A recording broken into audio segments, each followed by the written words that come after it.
जय श्री राम, जय श्री राम, जय जय श्री राम। जय श्री राम। सनातन का अपमान,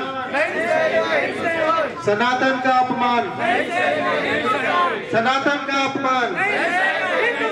स्वामी प्रसाद मौर्य, स्वामी प्रसाद मौर्य, स्वामी प्रसाद मौर्य। जय श्री राम, जय श्री राम। ये वो नेता सज्जन हैं जो हिंदू विरोधी गतिविधियों में हिंदुओं को भड़काने का कार्य कर रहे हैं और आपसी व्यवस्था को देखते हुए। नाम क्या है इनका? इनका नाम है स्वामी प्रसाद मौर्य। नाम स्वामी है, कर दो थोड़ा सा। स्वामी प्रसाद मौर्य। हाय हाय। स्वामी प्रसाद मौर्य, हाय हाय। स्वामी प्रसाद मौर्य, हाय हाय। स्वामी प्रसाद मौर्य। हाय हाय। नमस्कार, आप देख रहे हैं राइट इंडिया प्लस। रामचरितमानस जो कि अवधी भाषा में एक धार्मिक ग्रंथ है, जिसको गोस्वामी तुलसीदास द्वारा 16वीं शताब्दी में इसकी रचना की गई थी और इसको लेके बीते कुछ दिनों में भारत के अंदर जो है एक जन आक्रोश सनातन के लोगों के अंदर, या यूँ कह लीजिए हिंदुत्व के लोगों के अंदर, जो हिंदुत्व के जो हिंदू संगठन के लोग हैं उनके अंदर एक आक्रोश है, क्योंकि रामचरितमानस के एक दोहे को लेकर जो है कहीं ना कहीं एक राजनीतिक दल के नेता स्वामी प्रसाद मौर्य के द्वारा एक अभद्र टिप्पणियां की गई हैं। साथ ही रामचरितमानस को फाड़ने का आरोप भी उनके ऊपर है। तो उसको लेके हमारे साथ राष्ट्रीय रक्षा संघ के प्रदेश अध्यक्ष दीपक धूसिया जी मौजूद हैं। तो इनसे बातचीत करेंगे कि हिंदू संगठन की आगे की क्या क्या कार्रवाई होने वाली है इनके प्रयासों से और हिंदू संगठनों के द्वारा। तो सर, सबसे पहले स्वागत है आपका राइट इंडिया प्लस में। बहुत शुक्रिया सर, बहुत शुक्रिया सर। जो स्वामी प्रसाद मौर्य के द्वारा जो रामचरितमानस जो हिंदू समाज के लोगों में, या यूँ कह लीजिए सनातनियों में एक धार्मिक ग्रंथ माना जाता है, उसको लेकर टिप्पणी की गई है और फाड़ने का भी आरोप है, उसको लेकर क्या कुछ कहना चाहते हैं आप? देखिए, रामचरितमानस केवल एक पुस्तक नहीं है, ये हमारा जीवन है, ये आत्मा है हमारी। आप उसको अपशब्द कहेंगे, आप हमारे आराध्य को अपशब्द कहेंगे, आप उसकी प्रतियां जलाएंगे, रामचरितमानस को फाड़ेंगे, उसे पैरों से कुचलेंगे, तो ये तो बर्दाश्त नहीं किया जाएगा। आप कौन हैं इस चीज़ से फ़र्क नहीं पड़ता। आप मंत्री रहे होंगे, आप आज बहुत बड़े पद पर पहुंच गए हैं, इस बात से फ़र्क नहीं पड़ता, लेकिन आपका विरोध नहीं होगा, ये आप अगर सोच रहे हैं तो आप गलत सोच रहे हैं। पूरे देश में विरोध होगा, हमारी पूरी टीम इस पर लगी हुई है और अनेकों दिनों से इसका विरोध चल रहा है और आने वाले टाइम में भी पुरजोर विरोध करेंगे हम लोग इसका, हमारी पूरी टीम विरोध करेगी इस चीज़ का। सर, भारत जो है सभी धर्मों का समान अधिकार भारत को है। हमारा संविधान सभी धर्मों को बराबर से और मिलकर रहने का अधिकार देता है, लेकिन पिछले कुछ वर्षों में अगर देखा जाए तो सिर्फ हिंदू धर्म के साथ ही, या ये कह लीजिए कि हिंदू लोगों के भावनाओं के साथ ही खेला जा रहा है। आखिर कब तक इस तरीके का चलेगा और हिंदू संगठन आखिर कब तक इसी तरह अपने जो है अपने भावनाओं की, अपने देवी देवताओं के संघर्ष की लड़ाई लड़ते रहेंगे? देखिए, होना क्या चाहिए, समाज में किसी भी धर्म के प्रति किसी को हीन भावना नहीं होनी चाहिए, किसी भी धर्म का अपमान नहीं होना चाहिए, किसी भी ग्रंथ के बारे में अपशब्द नहीं बोलना चाहिए।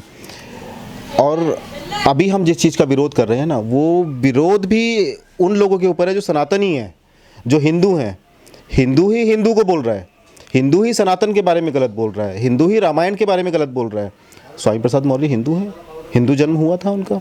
बहुत सारी वीडियो आजकल वायरल हो रहे हैं, बहुत सारे अलग अलग तरह के उनके बारे में, उनके परिवार के बारे में जो वीडियो कहे जा रहे हैं, मैं उनकी पुष्टि नहीं करता, लेकिन वो हिंदू हैं, हमारे हिसाब से हिंदू हैं। स्वामी प्रसाद मौर्य हिंदू हैं, चंद्रशेखर हिंदू हैं। आज वो बदल गए हैं, आज वो क्या हो गए हैं ये वो जाने, पर वो पैदा हिंदू हुए थे। आज वो क्या कर रहे हैं, सनातन पर आघात कर रहे हैं, हिंदुओं पर आघात कर रहे हैं। और किस लिए? सिर्फ वोट के लिए, सिर्फ वोट के लिए, क्योंकि वो जीत जाएं विधानसभा चुनाव उत्तर प्रदेश का, या लोकसभा में ज़्यादा सीटें उनको मिल जाएं, हो सकता है राज्यसभा पहुंचा दिया जाए कुछ दिनों के बाद उनको तो प्रमोशन मिला है हिंदुओं पर आघात करने का, सनातन पर आघात करने का। तो सर, इस तरीके का लगातार हिंदू धर्म के ऊपर आघात हो रहा है, कहीं ना कहीं उनके देवी देवताओं के साथ जो देवी देवताओं के नाम पे जो अभद्र टिप्पणियाँ की जा रही हैं, या उनके धार्मिक ग्रंथों के साथ जो भेदभाव किया जा रहा है, उसको लेके कहीं ना कहीं नहीं लगता आपको कि हिंदू संगठन या हिंदू समाज में एकजुटता नहीं है, यही सबसे बड़ा कारण है कि दूसरे लोग इसका फ़ायदा उठाते हैं? बिल्कुल सही बात है ये, बिल्कुल 100% सही बात है ये। हम लोगों के ऊपर लोग इसलिए आघात कर पाते हैं, सनातनियों पर इसलिए आघात कर पाते हैं, राम को, कृष्ण को इसलिए लोग बोल पाते हैं क्योंकि हम लोग एक नहीं होते हैं। उसका कारण क्या है? हम लोग एक नहीं होते हैं, इसलिए हम सुनते हैं। और ये बोलने के बाद भी कुछ संगठन है जो इसका विरोध कर रहे हैं। क्या राम को कोई नहीं मानता? क्या वो संगठन सिर्फ राम को मानने वाले लोग हैं? क्या राम को और कोई नहीं मानते? आप मंदिरों के बाहर जाके देखें कैसी भीड़ लगी होती है। आप अभी चले जाएं कालका मंदिर, कैसी भीड़ लगी होगी। लेकिन राम को जब बोल दिया तो कोई एक आवाज़ नहीं आ रही है, लोग बोल नहीं रहे हैं। कारण यही है कि हर व्यक्ति चाहता है कि मैं नहीं बोलूँगा, मेरा पड़ोसी बोलेगा, या वो संगठन वाले हैं, आरएसएस वाले हैं, आरआरएस वाले हैं, तो वो लोग बोलें, मैं नहीं बोलूँगा। तो हमारे जो पीछे जाने का कारण है ना, हमारे हार का जो कारण है, हमारी ये जो दुर्गति हो रही है कि कोई भी उंगली उठाकर बोल देता है, उसका कारण यही है कि लोग एक नहीं हो पाते हैं, लोग नहीं बोल पाते हैं, लोग नहीं लड़ पाते हैं। मैं आपके चैनल के माध्यम से बोलना चाहूँगा, हमारे आपके सभी दर्शकों को बोलना चाहूँगा, और जो सनातन को मानने वाले हैं उनको भी बोलना चाहूँगा कि इस प्रकार की चीज़ों को कतई बर्दाश्त ना करें। हम नहीं कहते कि आप अपनी नौकरी छोड़ें, अपना बिजनेस छोड़ें, सड़कों पर निकलें, विरोध प्रदर्शन करें, लेकिन आप जहां बैठे हैं, जहां खड़े हैं, कम से कम वहां से तो एक आवाज़ उठा सकते हैं। सोशल मीडिया का समय है, सोशल मीडिया का ज़माना है, आपकी आवाज़ बहुत दूर तक जाएगी, लेकिन वहां से तो एक आवाज़ उठाएं। आप दिखाएं तो सही कि हाँ हम हैं और हम इस चीज़ को बर्दाश्त नहीं करेंगे। ये वही एक कोशिश है। हमारी टीम है दिल्ली में, और हमारी टीम जो पूरे देश में है वो इस पे विरोध प्रदर्शन कर रही है, कई दिनों से चालू है। हर प्रदेश में ये विरोध प्रदर्शन हो रहे हैं हमारी टीम की तरफ से। आज दिल्ली में हम लोगों ने यहाँ पे किया है और भी हमारे आने वाले प्लान में है। सर, एक सवाल मैं आपसे सबसे पहले पूछना चाहता था, लेकिन उसको आप पूछ लेता हूँ कि जो ये पूरा विवाद शुरू हुआ है वो बताया जा रहा है एक दोहे के कारण, एक दोहे को लेकर पूरा विवाद है। क्या वो दोहा था और उसका सही मतलब में क्या मतलब होता है? ढोल गंवार शूद्र पशु नारी, सकल ताड़ना के अधिकारी। रामचरितमानस अवधी भाषा में लिखा हुआ है। अब इसमें बहुत सारे शब्द ऐसे जो तमिल में अलग तरह से उसका ट्रांसलेशन होगा, मलयालम में अलग तरह से उसका ट्रांसलेशन होगा, क्योंकि अवधी भाषा में लिखा है।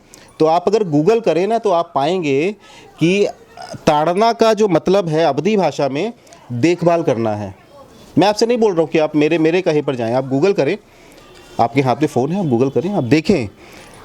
अवधी भाषा में ताड़ना का अर्थ होता है देखभाल करना। ढोल अगर देखभाल नहीं करेंगे तो वो ख़राब हो जाती है, फिर उसमें से आवाज़ नहीं आती, फिर वो बजती नहीं है। गंवार उसी प्रकार से है, अगर उसको आप गाइड नहीं करेंगे, समझाएंगे नहीं, उसकी देखभाल नहीं करेंगे तो वो गलत दिशा में जाएगा। ये उसी प्रकार से हर चीज़ के बारे में कहा। नारी का सम्मान तो श्री राम भी करते थे, तो उनके बारे में कैसे कह सकते हैं? नहीं कहा जा सकता। तो जिस भाषा में वो लिखी है उसी भाषा में तो उसको ट्रांसलेट करेंगे ना आप जर्मन में उसका कुछ और मतलब होगा, रशियन भाषा में कुछ और, उज़्बेकी भाषा में कुछ और मतलब होगा। तो आप उससे थोड़ी कह देंगे कि उज़्बेकी में ये लिखा है तो इसलिए ऐसे इसका मतलब निकलता है। अवधी भाषा में उसको ट्रांसलेट करें, आप समझेंगे, आप गूगल पे जाएं, आप देखेंगे कि क्या उसका मतलब होता है। उसका मतलब होता है देखभाल करना। तो सर, इस पूरे प्रकरण में इसमें जातिवाद कहाँ से आ गया, जो इसमें जातिवाद को लेकर जो है कहीं ना कहीं राजनीतिक रोटियां सेकी जा रही पूरे देश के अंदर? बिल्कुल, आपने बहुत अच्छा प्रश्न किया है। ये जातिवाद का जो जहर बीच में बोया जा रहा है ना, ये इन नेताओं की कोशिश यही है कि जातिवाद का जहर और जातिवाद को बीच में डाल के इनको अलग किया जाए। जो हिंदू समाज है, जो सनातनी, उनको अलग किया जाए। कारण क्या है? पूरे देश में सनातनियों ने एक तरफा वोट दे दिया था 2014 में, 2019 में। तो इस बार ये इनका प्रयोग है, ये संयोग नहीं है कि मुंह से निकल गया और कुछ बोल दिया। ये इनका प्रयोग है कि ये प्रयोग किया जाए कि इन लोगों को टुकड़े टुकड़े किया जाए। मैं आपके माध्यम से पूरे देश के सनातनियों से ये बोलना चाहूँगा कि इस प्रकार की षड्यंत्र में आप ना फंसे।